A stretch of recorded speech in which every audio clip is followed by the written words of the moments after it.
এখনো অবধি শিখছি, শেখার আসলে শেষ নেই। আর অভিনয়ে ভীষণ পরিমাণে এনজয় করছি। সামনে আরও কাজ আসবে, সবাই মিলে আপনারা দেখবেন। না, আমার কাছে মনে হয় যে যারা নাচ জানে, নাচ থেকে যারা অভিনয়তে আসে, এটা একটা প্লাস পয়েন্ট। কারণ তারা এক্সপ্রেশন জানে। আমরা যেরকম নাচ করি, পুরো লিরিক্সটা আমরা এক্সপ্রেশনের মাধ্যমে প্রকাশ করি। তো এটা হচ্ছে একটা প্লাস পয়েন্ট। তারা আরও সুন্দর করে অভিনয় করতে পারে। আর যারা নাচ পারে না বা একদমই মানে জাস্ট অভিনয়তে এসেছে, এরকম অসংখ্য মানুষ আছে যারা নাটক করছে, সিনেমাতে আছে, জাস্ট নতুন একদম প্লেসে এসে এখন দারুণ কাজ করছে।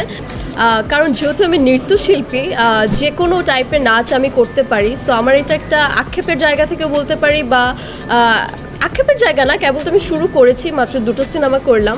সো আমি সামনে চাবো যে এটা নিয়ে আসলে কেউ ভাবুক। আমি মানে যেহেতু আমি পারি, তো এই জিনিসটা আমি প্রকাশ করতে চাই দারুণভাবে। তো এটা যদি প্রডিউসার বা ডিরেক্টর এটা মাথায় রাখে, তো আই থিঙ্ক আরও ভালো কিছু হবে।